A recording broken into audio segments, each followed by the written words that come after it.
So നമ്മൾ ഇന്നലെ പറഞ്ഞു accounting is language of business എന്നൊക്കെ പറഞ്ഞു. സോ നമുക്കിന്ന് കുറച്ച് ഡീപ്പായിട്ടുള്ള കുറച്ച് കാര്യങ്ങൾ നോക്കാം. ഒരു അക്കൗണ്ടൻസിയിലോട്ട് എൻ്റർ ചെയ്യാൻ പോവുകയാണ്. സോ അക്കൗണ്ടിങ് എന്ന് പറഞ്ഞാൽ ലാംഗ്വേജ് ഓഫ് ബിസിനസ് ആണ്. ഓക്കെ, ഈ ലാംഗ്വേജ് ഓഫ് ബിസിനസ് ആണെന്ന് പറയാൻ കാരണം എന്താ? ബിസിനസ്സിൽ പല പല ട്രാൻസാക്ഷൻസ് വരും. ട്രാൻസാക്ഷൻസ് എന്ന് പറഞ്ഞാൽ എന്താ? ബിസിനസ്സിലോട്ട് പൈസ കൊണ്ടുവരുന്നു, ബിസിനസ്സിൽ നിന്ന് പൈസ പോകുന്നു, അസറ്റുകൾ വാങ്ങുന്നു, പർച്ചേസ് നടത്തുന്നു, അങ്ങനെ ഓരോ ട്രാൻസാക്ഷൻസ് വരും. ആ ട്രാൻസാക്ഷൻസിന് എന്ത് ചെയ്യും? നമ്മൾ അക്കൗണ്ടിങ്ങിൽ ഫസ്റ്റായിട്ട് ചെയ്യുന്ന പരിപാടിയാണ് എന്ത്? ജേണലൈസിങ് എന്ന് പറയും. ജേണൽ ചെയ്യും. ഈ ജേണൽ എങ്ങനെ ഓരോ ട്രാൻസാക്ഷന് ആദ്യം എന്താണ് ചെയ്യുക? ജേണൽ ചെയ്യലാണ് ചെയ്യുക. ആ ജേണൽ ചെയ്യൽ എങ്ങനെയാണ്? ബേസ്ഡ് ഓൺ ഗോൾഡൻ റൂൾസിൻ്റെ ബേസിലാണ് എന്ത് ജേണലൈസ് ചെയ്യാം. നമുക്കിവിടെ ജേണലിൻ്റെ ഒരു രൂപം നോക്കാം. സാർ എന്താണ് ജേണൽ എന്ന് വെച്ചാൽ ഇതാണ് ജേണൽ. ജേണൽ എന്ന് പറഞ്ഞാൽ ഇതാണ് ജേണൽ രൂപം. ഒരു ഡേറ്റ് ഉണ്ടാകും, ഒരു പർട്ടിക്കുലേഴ്സ് ഉണ്ടാവും, ഒരു ഡെബിറ്റ് ഉണ്ടാവും, ഒരു ക്രെഡിറ്റ് ഉണ്ടാവും. അതായത് എന്താ പറയുക, ഒരു ജേണൽ എൻട്രിക്ക് എന്തായാലും ഒരു ഡെബിറ്റും ഉണ്ടാകും, ഒരു ക്രെഡിറ്റും ഉണ്ടാകും. ഓക്കെ, ഒന്നിൽ കൂടുതൽ ഉണ്ടായിരിക്കാം, പക്ഷെ മിനിമം ഒരു ഡെബിറ്റും ഒരു ക്രെഡിറ്റും ഉണ്ടാകും. നമുക്കിവിടെ സ്റ്റെപ്സ് ഉണ്ട്. ഒരു ട്രാൻസാക്ഷനെ divided into two account based on golden rules. എന്തൊക്കെ? ഒരു ട്രാൻസാക്ഷനെ 2 അക്കൗണ്ട്സ്, 2 അക്കൗണ്ട്സ് ആയിട്ട് എന്ത് ചെയ്യും? മാറ്റും. എന്തിൻ്റെ ബേസിലാണ് ഇത് അക്കൗണ്ട്സ് ആക്കി മാറ്റുക? Based on golden rules. Golden rules എന്താ നമുക്ക് നോക്കാം. ഓക്കെ, സോ നമുക്കപ്പോൾ എന്ത് കാര്യം മനസ്സിലായി? ട്രാൻസാക്ഷൻ ഉണ്ടാവും ബിസിനസ്സിൽ നിന്ന് മനസ്സിലായി. ആ ട്രാൻസാക്ഷൻ എന്ത് ചെയ്യും? Divided into 2 type of account ആക്കും. 2 ടൈപ്പ് ഓഫ് അക്കൗണ്ട്സ് ആക്കി മാറ്റും. ആ അക്കൗണ്ട്സ് ആക്കി മാറ്റുന്ന എന്തിൻ്റെ ബേസിലാണ്? ഗോൾഡൻ റൂൾസിൻ്റെ ബേസിലാണ്. അപ്പോൾ നമുക്കിനി ഗോൾഡൻ റൂൾസ് എന്താണെന്നാണ് നോക്കേണ്ടത്. അപ്പോൾ ഇത്രയും കാര്യം മനസ്സിലായല്ലോ. ബിസിനസ്സിൽ ട്രാൻസാക്ഷൻസ് ഉണ്ടാക്കും, ആ ട്രാൻസാക്ഷനെ ജേണലാക്കി മാറ്റും. ആ ജേണലാക്കി മാറ്റുന്നത് ബേസ്ഡ് ഓൺ ഗോൾഡൻ റൂൾസിൻ്റെ ബേസിലാണ്. സോ ഗോൾഡൻ റൂൾസ് എന്താണെന്ന് നോക്കിയാൽ, golden rules is 2 type. One is traditional അപ്രോച്ചിൽ ഗോൾഡൻ റൂൾസ് കാണും, ആൻഡ് മോഡേൺ അപ്രോച്ച്. ഒന്നും കൂടി റെലവൻ്റ് ആയിട്ടുള്ളതും ഒന്നും കൂടി ഈസിലി ആയിട്ടുള്ളതും ഈസ് മോഡേൺ അപ്രോച്ചാണ്. അത് നമുക്ക് അടുത്ത ക്ലാസ്സിൽ നോക്കാം. സോ ഈ ക്ലാസ്സിൽ നമ്മൾ പറയുന്നത് ട്രഡീഷണൽ അപ്രോച്ചിനെ പറ്റിയാണ്. സോ ട്രഡീഷണൽ അപ്രോച്ച് നമ്മൾ 3 ആയിട്ട് ക്ലാസിഫൈ ചെയ്തിട്ടുണ്ട്. ട്രഡീഷണൽ അപ്രോച്ചിൻ്റെ 3 ആയിട്ട് ട്രഡീഷണൽ അപ്രോച്ച് പറഞ്ഞാൽ എന്തിൻ്റെ ബേസിലാണ്? അക്കൗണ്ട്സ് ആക്കി മാറ്റില്ല. അതായത് ബിസിനസ്സിൽ വരുന്ന എല്ലാ ട്രാൻസാക്ഷനും 3 വിധം അക്കൗണ്ടുകളാണ് എന്തിലുള്ള ട്രഡീഷണൽ അപ്രോച്ചുള്ളത്. ഇതിലേതെങ്കിലും 2 അല്ലെങ്കിൽ ഏതിലേക്കും എന്ത് ചെയ്യും? മാറ്റലാണ് എന്ത് ട്രഡീഷണൽ അക്കൗണ്ട് എന്ന് പറയുന്നത്, അല്ലെങ്കിൽ ട്രഡീഷണൽ അപ്രോച്ച് എന്ന് പറയുന്നത്. സോ ട്രഡീഷണൽ അപ്രോച്ചിലുള്ള 3 അക്കൗണ്ടുകളുണ്ട്. ഒന്നെന്താണ്? Personal account. ഒരു ട്രാൻസാക്ഷൻ എന്താ നോക്കും? പേഴ്സണൽ അക്കൗണ്ട് ആണോ എന്ന് നോക്കും. ഒന്നെന്താണ്? Real account. ഒന്നെന്താണ്? Nominal account. ഓക്കെ, സോ ഇതിൻ്റെ ഓരോ ട്രീറ്റ്മെൻറ്റുകളാണ് ഇനി പഠിക്കാനുള്ളത്. അതായത് ബിസിനസ്സിലെ വരുന്ന ട്രാൻസാക്ഷനെ എന്താ ഡിവൈഡ് ഇൻറ്റു 3 അക്കൗണ്ട്സ് ആക്കി മാറ്റും. ഏതൊക്കെയാണ് accounts? Personal account, real account, nominal account. Okay, personal account എന്ന് പറഞ്ഞാൽ എന്താ? Personal account is related to പേഴ്സൺസിന് റിലേറ്റഡ് ആയിട്ടുള്ള എല്ലാ ട്രാൻസാക്ഷനെയും എവിടേക്ക് മാറ്റും? പേഴ്സണൽ അക്കൗണ്ടിലേക്ക് മാറ്റും.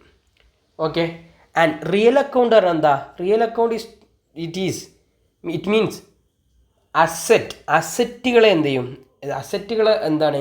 റിയൽ അക്കൗണ്ട് ആയിട്ട് ട്രീറ്റ് ചെയ്യും. അതിപ്പോൾ കമ്പനി അസറ്റ് വാങ്ങുകയാണെങ്കിൽ അത് റിയൽ അക്കൗണ്ട് ആയിട്ടാണ് ട്രീറ്റ് ചെയ്യുക. ഓക്കെ, നോമിനൽ അക്കൗണ്ട് പറഞ്ഞാൽ എക്സ്പെൻസ്, ഇൻകം, പ്രോഫിറ്റ്, ലോസ്, അല്ല ഗെയിന്, ലോസ്, ഇങ്ങനത്തെ കാര്യങ്ങൾ എന്താ നോമിനൽ അക്കൗണ്ട് ആയിട്ട് മാറ്റും.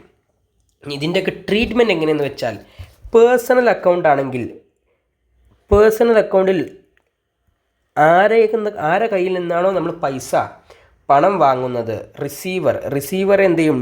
ഡെബിറ്റ് ചെയ്യും. ഗിവറെ എന്ത് ചെയ്യും? ക്രെഡിറ്റ് ചെയ്യും. മനസ്സിലായോ? റിസീവറെ നമ്മൾ എന്ത് ചെയ്യും? ഡെബിറ്റ് ചെയ്യും. അതായത് സിമ്പിളി ഒരു ബാങ്ക് അക്കൗണ്ട്, നമ്മളെ കയ്യിലൊരു ബാങ്ക് ഉണ്ട്. ഓക്കെ, ഒരു ഓണർ എന്ത് ചെയ്തു? ബാങ്കിൽ നിന്ന് കടമെടുത്തു. എത്ര രൂപ? ബിസിനസ്സിൻ്റെ ഓണർ എന്ത് ചെയ്യും? ബാങ്കിൽ നിന്ന് 5000 രൂപ കടമെടുത്തു.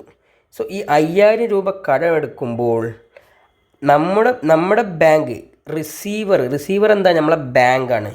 ഗിവർ ആരാണ്? ബാങ്കാണ് ഗിവർ തരുന്നത്. സോ അപ്പോൾ എന്ത് ചെയ്യും? നമ്മളെ ബാങ്കിനെ എന്ത് ചെയ്യും?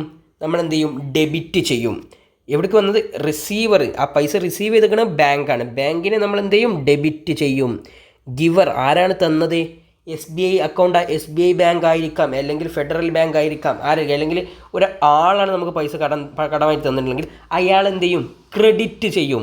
അതാണ് ഇവിടുത്തെ ഒരു റൂള്. പേഴ്സണൽ അക്കൗണ്ട്സ് തന്നെ 3 ടൈപ്പ് ഉണ്ട്. പേഴ്സണൽ അക്കൗണ്ട്സ് 3 ടൈപ്പിൽ വേറെ ടൈപ്സ് ഉണ്ട്.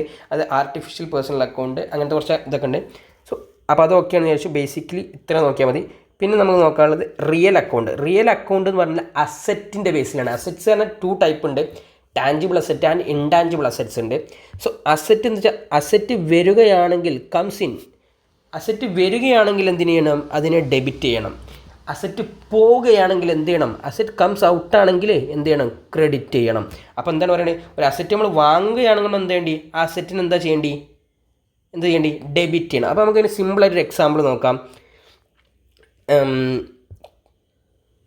കമ്പനി പർച്ചേസ് എ ഫർണിച്ചർ വാങ്ങുകയാണെങ്കിൽ എന്താണ്, ഫർണിച്ചർ എന്ന് പറഞ്ഞ സാധനം, ഫർണിച്ചർ എന്ന് പറഞ്ഞ അസറ്റ് എന്തായി, കൂടി. അപ്പോൾ ഫർണിച്ചർ അക്കൗണ്ട് എന്താണ്, ഡെബിറ്റ് ചെയ്യും.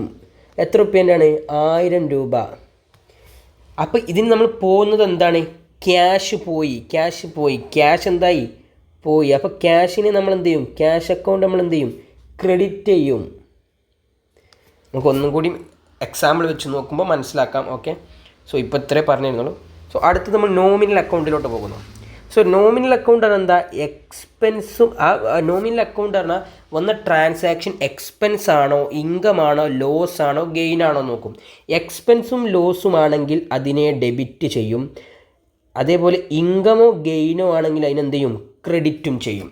സോ സിംപ്ലി പറഞ്ഞാൽ നമ്മളൊരു സാധനം പർച്ചേസ് ചെയ്യുകയാണെങ്കിൽ നമുക്ക് എന്താണ്, ഒരു എക്സ്പെൻസ് ആണ്, നമുക്കൊരു ഇൻകം അല്ലല്ലോ, നമ്മുടെ കയ്യിൽ നിന്ന് പൈസ പോവുകയാണ്. നമ്മൾ ഇന്നലെ പറഞ്ഞു എക്സ്പെൻസ്, നമ്മൾ എന്താ ഇന്നലെ പറഞ്ഞു, എക്സ്പെൻസ് എന്താ ഇന്നലെ പറഞ്ഞാൽ എന്താ, ഔട്ട്ഫ്ലോ ഇൻ ക്യാഷ് ഫ്രം ബിസിനസ്സിൽ നിന്ന് എന്തെങ്കിലും പൈസ പോവുകയാണെങ്കിൽ അതിനെന്താ പറയുക, എക്സ്പെൻസ് എന്ന് പറയും. പർച്ചേസ് ചെയ്യുമ്പോൾ നമുക്ക് എന്ത് സംഭവിക്കും, നമ്മളെ കയ്യിൽ നിന്ന് പൈസ പോവുകയാണ്. അപ്പോൾ എന്താ ഉണ്ടാകുന്നത്, അപ്പോൾ ഡെബിറ്റ് ചെയ്യും നമ്മൾ. അതേസമയം പൈസ നമുക്ക് ഇങ്ങോട്ട് വരികയാണെങ്കിൽ അതിന് ഇൻകം എന്ന് പറയും, അതിന് നമ്മൾ എന്ത് ചെയ്യും, ക്രെഡിറ്റ് ചെയ്യും. ഓക്കെ, സോ നമുക്കൊരു എക്സാമ്പിൾ നോക്കാം. ഒരു ഇത് നോക്കാം. ഒരു എക്സാമ്പിളായിട്ട് കുറച്ച് ക്വസ്റ്റ്യൻസ് നോക്കാം. ഇത് നോക്കി നിങ്ങൾക്ക് ബേസ് മനസ്സിലാകും. Okay, mister A start A business with 15,000. നിങ്ങൾ മനസ്സിലാക്കേണ്ട, ഓരോ ട്രാൻസാക്ഷനെയും എന്താക്കുക, 2 അക്കൗണ്ട് ആക്കണം എന്ന് നമ്മൾ എന്ത് പറഞ്ഞു, ഇവിടെ പഠിച്ചു, സ്റ്റെപ്പിൽ നമ്മൾ പഠിച്ചു. Transaction divided into 2 accounts. നമ്മൾ ഫസ്റ്റ് പണി എന്താ, ട്രാൻസാക്ഷന് ഡിവൈഡ് ചെയ്യുക 2 അക്കൗണ്ട്സ് ആക്കിയിട്ട്. 2 അക്കൗണ്ട്സ് എങ്ങനെ ആക്കുക, അവിടെ പറയുന്നു mister A start A business with 50,000 rupees, 15,000. Okay, അപ്പോൾ ഇതിൽ എന്തുണ്ട്, മിസ്റ്റർ എ, ഇതെന്ത് അക്കൗണ്ടാണെന്ന് എങ്ങനെ മനസ്സിലാക്കുക, ഇത് ഏത് അക്കൗണ്ടിൻ്റെ ഭാഗത്താണ് വരിക എന്ന് എങ്ങനെ മനസ്സിലാക്കുക, അല്ലെങ്കിൽ ഇതിനെ എങ്ങനെയാണ് ഡിവൈഡ് ചെയ്യാമെന്ന് മനസ്സിലാക്കുക. സിംപ്ലി ഇവിടെ പൈസ, ഈ ട്രാൻസാക്ഷനിൽ പൈസ കൊണ്ടുവരുന്നത് ആരാണ്, മിസ്റ്റർ എ ആണ്. പൈസ തരുന്നത്, ബിസിനസ്സിലോട്ട് പൈസ തരുന്നത് ആരാണ്, മിസ്റ്റർ എ എന്ന് പറഞ്ഞ ആളാണ് തന്നെ, ഓണറാണ്. പക്ഷേ മിസ്റ്റർ എ ആണ് തരുന്നത്. ഈ പൈസ ക്യാഷ് അല്ലെങ്കിൽ ബാങ്കിലാണ് നമ്മൾ തുടങ്ങുമ്പോൾ ക്യാഷ് ആയിട്ടുണ്ടെങ്കിൽ റിസീവബിൾ ആരാണ്, ക്യാഷ് ആയിട്ടാണ് റിസീവ് ചെയ്യുന്നത്. അപ്പോൾ എന്താണിത്, അസറ്റ് അക്കൗണ്ട് ആണോ, പേഴ്സണൽ അക്കൗണ്ട് ആണോ, നോമിനൽ അക്കൗണ്ട് ആണോ? ഒരു ട്രാൻസാക്ഷൻ നമ്മൾ ആദ്യം ചെയ്യേണ്ടി അസറ്റ് അക്കൗണ്ട് ആണോ, പേഴ്സണൽ അക്കൗണ്ട് ആണോ, നോമിനൽ അക്കൗണ്ട് ആണോ എന്നാണ് മനസ്സിലാക്കേണ്ടത്. സോ മിസ്റ്റർ എ എന്ന് പറയുന്നത് എന്താണ്, ഒരു പേഴ്സൺ ആണ്. അപ്പോൾ ഇതെന്താ, ഒരു പേഴ്സണൽ അക്കൗണ്ടാണിത്. ഓക്കെ, സോ ഇവിടെ 15,000 നമ്മളെ ബാങ്കിലാണ് ഇടുന്നത്.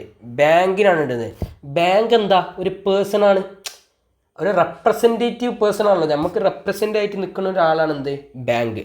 സോ ഇതും എന്താണ്, പേഴ്സൺ ആണ്. അപ്പോൾ നമ്മൾ പറഞ്ഞു, അപ്പോൾ പേഴ്സണൽ അക്കൗണ്ടിങ്ങിൻ്റെ ഭാഗമാണ്. അപ്പോൾ നമ്മൾ പറഞ്ഞു നമ്മൾ നേരത്തെ പറഞ്ഞിരുന്നു, പേഴ്സണൽ അക്കൗണ്ട് ആണെങ്കിൽ അതിൻ്റെ ട്രീറ്റ്മെൻറ്റ് എന്താണ്, നമുക്ക് പൈസ കിട്ടുന്നത് ആരാണ്, അവിടെ എന്ത് ചെയ്യണം, നമ്മൾക്ക് പൈസ തരുന്നത് ആരാണ്, അവരെ ക്രെഡിറ്റ് ചെയ്യണം. നമുക്ക് പൈസ തരുന്ന ആൾ ക്രെഡിറ്റ് ചെയ്യണം. പൈസ നമ്മൾ എവിടെ ഇടുന്നത്, അവിടെ ഡെബിറ്റ് ചെയ്യണം. അപ്പോൾ പൈസ ഇടുന്നത് 2 സ്ഥലത്താണ്. നമുക്ക് പൈസ വാങ്ങൽ രണ്ട് സൈസിലായിരിക്കും നമ്മൾ പൈസ വാങ്ങുക. 2 ഇതിൽ, ഒന്ന് ക്യാഷ് ആയിട്ടായിരിക്കും പൈസ വാങ്ങുക, അല്ലെങ്കിൽ ബാങ്കിലോട്ടായിരിക്കും പൈസ വാങ്ങുക. സോ നമ്മൾ ഇതിൻ്റെ ജേണൽ എൻട്രി എഴുതുകയാണെങ്കിൽ ജേണൽ എൻട്രിയുടെ ഫോർമാറ്റ് നമ്മൾ പറഞ്ഞു, ഡേറ്റ് ഇടണം, പർട്ടിക്കുലേഴ്സ്, പിന്നെ debit, credit. Okay, so date ഇവിടെ 1/1/2025 എന്ന് പറയാം. ഓക്കെ, ഫസ്റ്റത്തെ ട്രാൻസാക്ഷനാണ് നമ്മൾ ചെയ്യുന്നത്.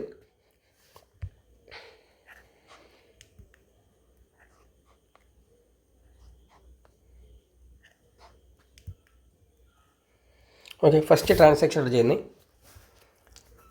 നമ്മൾ പറഞ്ഞു. അപ്പോൾ പേഴ്സണൽ അക്കൗണ്ട് ആണെന്ന് നമ്മൾ എന്താക്കി ക്ലാസിഫൈ ചെയ്തു അതിനെ. ഓക്കെ, പേഴ്സണൽ അക്കൗണ്ട് ആണെങ്കിൽ എന്താ ചെയ്യേണ്ടി,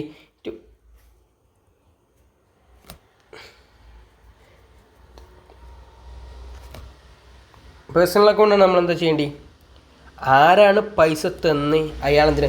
സോ ഇവിടെ നമ്മൾ മനസ്സിലായി മേലെ എഴുതുന്നത് ഡെബിറ്റാണ്. ഫസ്റ്റ് ഇവിടെ എഴുതേണ്ടത് എന്താണ്, ഡെബിറ്റ് ആയിട്ടുള്ള കാര്യമാണ്. ഇവിടെ ക്രെഡിറ്റ് ആയിട്ടുള്ള കാര്യമാണ് അടിയിൽ എഴുതേണ്ടത്. സോ ഇവിടെ നമ്മൾ മനസ്സിലാക്കി നമുക്ക് എവിടേക്കാണ് പൈസ, ബാങ്കിലോട്ടാണ് പൈസ, അല്ലെങ്കിൽ ക്യാഷോ ബാങ്കോ ഏതെങ്കിലും ഒന്നായിട്ടിരിക്കും പൈസ കിട്ടിയിട്ടുണ്ടാവുക. സോ അപ്പോൾ എന്താ, റിസീവ് ചെയ്യണം, എന്താ ബാങ്കാണ് റിസീവ് ചെയ്യണം, നമ്മളെ ബാങ്കാണ് പൈസ റിസീവ് ചെയ്യണത്. അപ്പോൾ എന്ത് ചെയ്യണം, നമ്മൾ ഡെബിറ്റ് ചെയ്യണം. അപ്പോൾ എന്ത് ചെയ്യേണ്ടി, ഡെബിറ്റ് ചെയ്യണം. അപ്പോൾ ബാങ്ക് അക്കൗണ്ട് ഡെപ്റ്റർ ടു ആരാണ് പൈസ, മിസ്റ്റർ എ ക്യാപിറ്റൽ. ഇന്ന് നമ്മൾ പറഞ്ഞു ക്യാപിറ്റൽ, ഓണർ കൊണ്ടുവരുന്ന പൈസക്ക് എന്താണ് പറയുക, ക്യാപിറ്റൽ എന്ന് പറയും. സോ അപ്പോൾ എന്ത് ചെയ്തേണ്ടി, 50,000 രൂപ.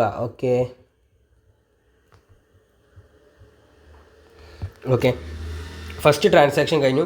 ഫസ്റ്റ് ട്രാൻസാക്ഷൻ എന്താ, ബാങ്കിലേക്ക് പൈസ കിട്ടി, ആര് കൊണ്ടുവന്നു, മിസ്റ്റർ എ കൊണ്ടുവന്നു. അപ്പോൾ എന്താ, റിസീവർ ഇവിടെ ആരാണ്, ബാങ്കാണ്, ഗിവർ ഇവിടെ ആരാണ്, മിസ്റ്റർ എ ആണ്. ഓക്കെ, സോ ഇനി അടുത്തത് രണ്ടാമത്തെ ട്രാൻസാക്ഷൻ 2/1/2025. രണ്ടാമത്തെ ട്രാൻസാക്ഷൻ എന്താ നോക്കാം.